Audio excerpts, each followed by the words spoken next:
So I told everyone last week, you know, I had to host things solo because you were alone on Thursday. You were away. Jimmy was here. He helped me out some, but you were away. And of course, I think I mentioned to you that he was in Italy.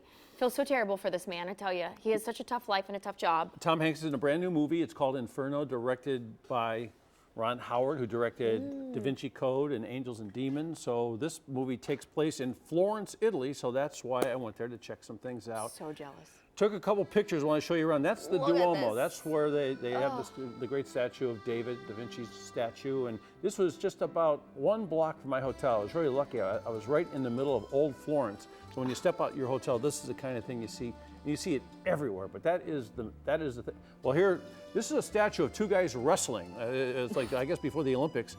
And you can see they didn't wear much in those days when they wrestled. This is Dante in front of Dante right here on the left, and this is a church right behind it, and there's churches everywhere. And as I was standing in front of this statue, I ran into a bunch of people who are going like, "Are you David Moss? Hey, there's Dante. Check him out. This is the guy checking. This is the guy looking over the world here. And you know, he's the guy who started Inferno. You know, Dante's hell. His version of hell is what most people believe now. This is a little church. It was only as big as maybe 20 feet by 20 feet, and it was like a personal church for a very wealthy family many centuries ago. Gorgeous. These are the folks I met from Cleveland.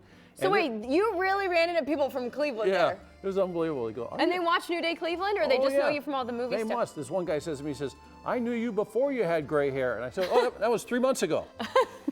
So it was sort of fun to run into them. They had a great time. These folks are on the way to Rome right now, I think, so they're not quite back yet. So maybe I'll flash this picture again when we do the movie stuff. This is one of the places we did some interviews. It's a hotel on the top of a mountain in Tuscany overlooking Florence. So this is the kind of thing you see in Florence this time of year in Tuscany. And I got to tell you, you talk about the food, that is a Florentine beefsteak. That's 1 kilo of T-bone steak or porterhouse steak. 1 kilo is 2.2 pounds, and they cook that thing rare. Then they slice it in pieces, and they put it back together like a big steak, and they put it like over a salad kind of thing. And of course, that's not for one person, is it? No, we share it at the table. Oh, okay. And every meal starts pretty much like this with a little prosciutto. That piece of bread with a bite out of it's that's lardo on there. That's like a pork fat that they season and age, and it's fantastic. You have the buffalo mozzarella there. All right. A little pate on the side. You cannot go to Italy without taking us next time. Do you hear me? Because that's the problem. It's like torturous watching That's the problem when you go. I go alone. I have friends that do this also, and I get to see them. But everyone I know, like all my friends, like you, my wife. I know Kim would probably. Kevin, you know, everybody. I wish you were here to share this because we're protesting, it's just Kim. so We great. are going next time. That is a fact. That looked amazing, though. I can't wait to see what the film looks like. You'll be showing that when? Coming up this week? Opens the 28th, so it won't be this week. It'll be next week. So we'll have some time to do that, and we'll show some more pictures. But I got to tell you, it's a fantastic trip. If anyone's thinking about going to Italy, man, drop me a line. I'll give you a couple hints about a couple cities because I'm sure I love it.